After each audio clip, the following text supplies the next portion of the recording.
Such a pretty area. Welcome to Ryan Ranch. Hole 1, 325-foot par 3 on the hillside.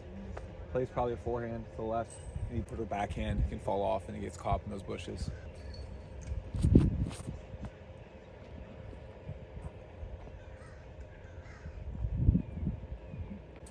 Not bad, a little pulled, might be a little long, probably 40-footer.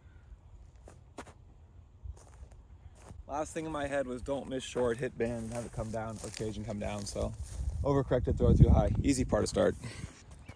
I'm okay with hole 1s like this. A hole 1 where it's not a must-get birdie, but you feel good if you get a birdie. Although 330-foot forehand, not my favorite on the first hole. Hole 2 is right down the chute, about 60 feet to the left. I don't trust signs ever just because my local course is typically off, so I went and gunned it about halfway and looks to be playing about 320. Shots just something straight up the middle, overstable, finish to the left. Gotta go, left. I think that's like circle edge right. They need to push more left, a little higher, so it can finish back. So yeah, just a little low and straight on that shot. If I threw a little higher, finish harder, get closer. I just came from over there. It also is a little downhill, but I think if I throw it a little bit higher, it's gonna be a little shorter and finish a little more aggressively.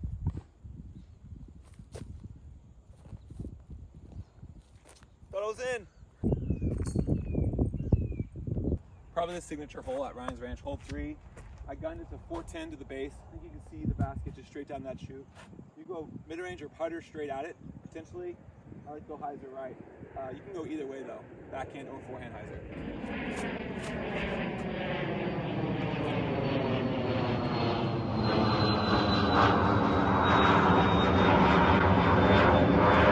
Just over the top of the basket, probably like 20 feet left. Good shot. One of the cool things about course in this area is paths like this that just kind of wind through the course. Makes you feel like you're just engulfed in nature, and it's so pretty out here. If you haven't been to Monterey, California, I highly recommend it. Lots of cool courses. You got Ryan's Ranch, you got Pinto Lake, De La Vega's not far away, CSU, Monterey Bay, Oaks. Very another cool course. This is from the basket looking back up. See, it's very open on both the left and the right side, so either forehand or backhand hyzer, or you can go straight to the middle. Hole 4, I gunned it to 240. You can see the pole up there in the sun. Low ceiling, uphill. I'm gonna throw something a little bit faster than I would normally throw in mid-range, even though it's only 240. Just try to push and skip up the hill a little bit. Gotta go underneath that branch, underneath that limb, in order to get inside circle 1. Too low. And then overcorrected and threw it too low. So here's what you're dealing with heading into the basket. You got this log that I hit, and then obviously you see the limb that I was trying to avoid right there. So you're trying to sneak something between those two to have it run up to the basket. Kind of have a half look even with that poor tee shot. It's got to be a little floaty Annie bid.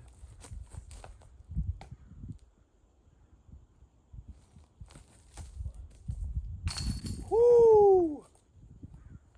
Thinking as I'm doing that Annie bid, you're throwing uphill, so I've had to make sure I get that nose up as it goes Annie so it doesn't turn over to the ground, and just float it, throw it a little bit harder than you think because you're uphill.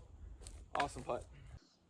One of the more rememberable and unique holes at Ryan's Ranch is hole 5. The basket is up around the corner there. I see locals do forehand rollers around the corner, but it's just a very, very tough shot. I'm gonna go up to the top to film back down here so you can see what it looks like. So that's filming back to the tee pad. You can see my bag out over there.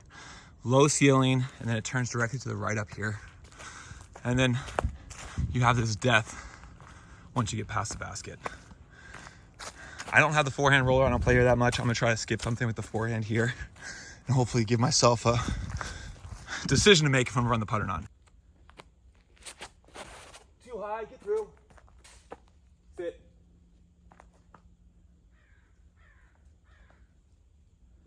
Tricky shot. A little bit lower, that would have been fine. But obviously the roll rate potential is huge. Got lucky for it to stop. It's a little bit harder than I wanted, but still fine. This is a hole where par is good. Bogeys, double bogeys, triple bogeys, I've seen in this hole.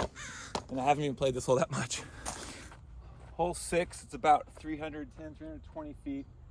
It's directly behind that clump of trees. out in the distance. This is a scary hole with 2 meter rule. You could try to throw something low. It's just such a low ceiling to skip up to the basket. If you hit early, you could get caught in the 2 meters, and also you have no putt because you got to putt through the tree. I think the play is probably a backhand hyzer.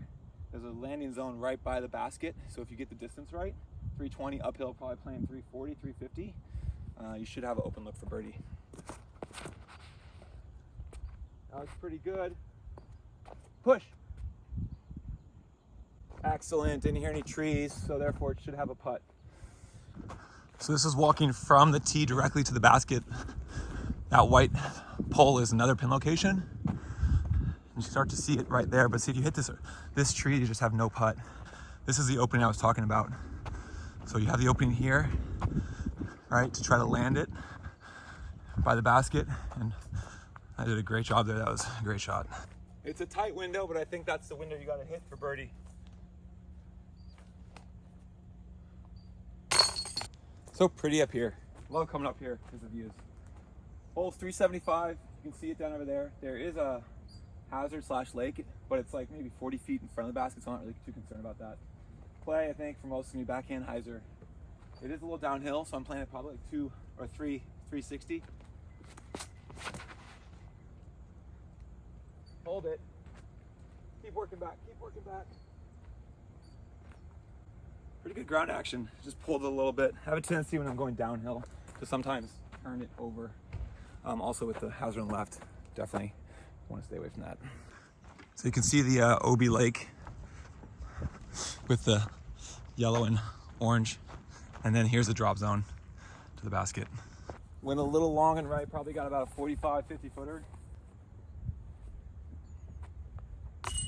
Oi! I thought it was in. So close. 296 to the basket. This is hole 7A. There is OB like 20 feet maybe left of the basket, and runs the whole side of the fairway. So the forehand could be the play, but I don't like throwing over OB the whole way to get back in, so I'm gonna throw backhand. Too low, dang it. I hate messing holes like this up where it's like, should for sure be in circle 1. Just hold it, turned it. Last 2 shots, I just realized I didn't pick a spot and then think about how I want to release the disc. I just threw it.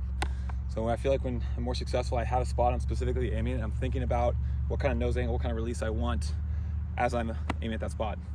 This one, I was just like, don't go OB left. I didn't think of a spot. So I gotta think of a spot, commit to it, and then throw. OB's about actually 25 long in the basket, so I'm gonna give this a run. Again, another 45, 50 footer. So, even with how bad that is, that's safe. Pick an aim point out, commit to it. Same with the putt. First putt I just kind of threw. Second one I picked out a chain link, hit the chain link. Hole 8, set you guys up so you can see the basket. It's just to the right of that white sign that you see in the distance. 400 feet from the tee pad I just gunned it. Options, there's a road left and everything goes like this, left of the basket. You could do a big forehand, it's 400 feet. I probably couldn't get there. You could do backhand turnover, or you can go straight shot up the middle, have it finish. I'm gonna go straight shot up the middle and try to have my disc finish to the right of the basket so it doesn't skip too far down the hill. Go. Oh! Dang!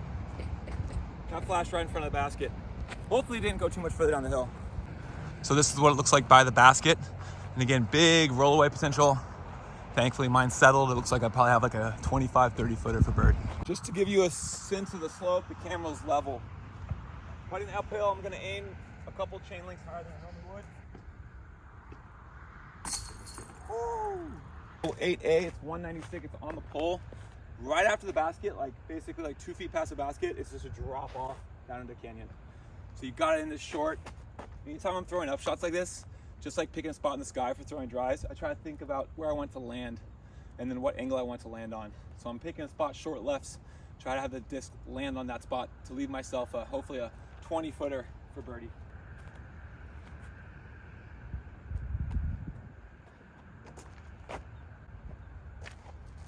And I was aiming short left because I know the disc is going to finish to the right.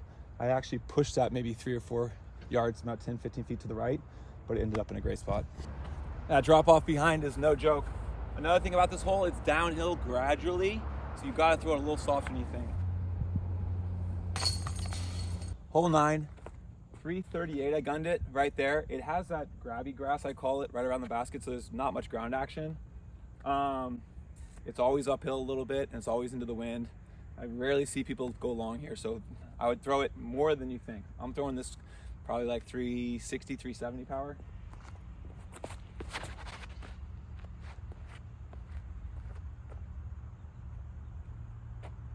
I didn't fully commit. It's probably more like 350 power, but I think I'm like 15 feet. This is what I mean by grabby grass. There's no ground action. Wherever you land, you're gonna stick. Just outside bullseye. Good shot.